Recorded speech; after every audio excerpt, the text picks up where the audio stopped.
সকলে এমাহ ধৰি প্ৰতিবাদ কৰি আছে। এই প্ৰতিবাদটো কৰা মূল কাৰণ হ'ল বহিৰাগতৰ এজন ঠিকাদাৰে আহি ঠিকা পোৱাৰ পিছত আমাৰ পুৰণা শ্ৰমিকক কামৰ পৰা উলিয়াই দিয়া ষড়যন্ত্ৰ কৰিছে। এই ষড়যন্ত্ৰত IOC মেনেজমেণ্টো লিপ্ত হৈ আছে। গতিকে আমি IOC মেনেজমেণ্টক জনাই দিব বিচাৰিছো আজি এই প্ৰতিবাদৰ মাজেদি, যদি আমাৰ এই সমস্যা সমাধান নহয় তেতিয়াহ'লে ডিগবৈ ঠিকা শ্ৰমিকে অনিৰ্দিষ্ট কাললৈকে বন্ধ ঘোষণা কৰিব। এই ডিগবৈ শোধনাগাৰ যদি বন্ধ ঘোষণা হয় তাৰ ৰেছপন্সিবিলিটি IOC মেনেজমেণ্ট আৰু বহিৰাগত ঠিকাদাৰজন হ'ব।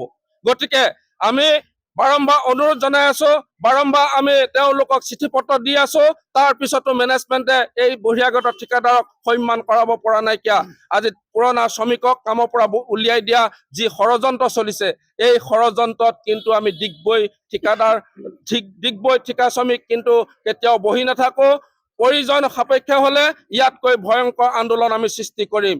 যদি ডিগবৈত যদি এই সমস্যা সমাধান নহয় তেতিয়াহ'লে আমি অসমৰ প্ৰতিটো ৰিফাইনেৰী, প্ৰতিটো নৰ্থ ইষ্টৰ যি মাৰ্কেটিং লোকেশ্যন আছে, LPG বটলিং প্লেন আছে, সকলো শ্ৰমিকে একত্ৰিত হৈ আজি এই ডিগবৈ ৰিফাইনেৰীৰ কাৰণে সকলো শ্ৰমিক ওলাই আহিব।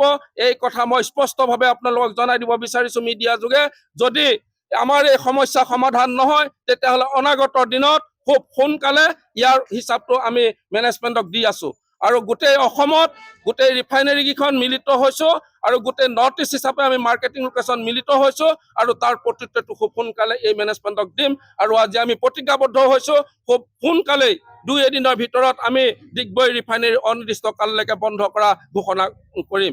এই ঘোষণাৰ পাছত মেনেজমেণ্টে বুজিব আৰু ইয়াৰ যদি কিবা দাৰী হয়, যদি আইনৰ হিচাপে যদি ল এণ্ড অৰ্ডাৰ যদি চিটুৱেশ্যন বেয়া পিনে যায়, ইয়াৰ জগৰীয়া হ'ব মেনেজমেণ্ট আৰু বহিৰাগত ঠিকাদাৰ। ধন্যবাদ।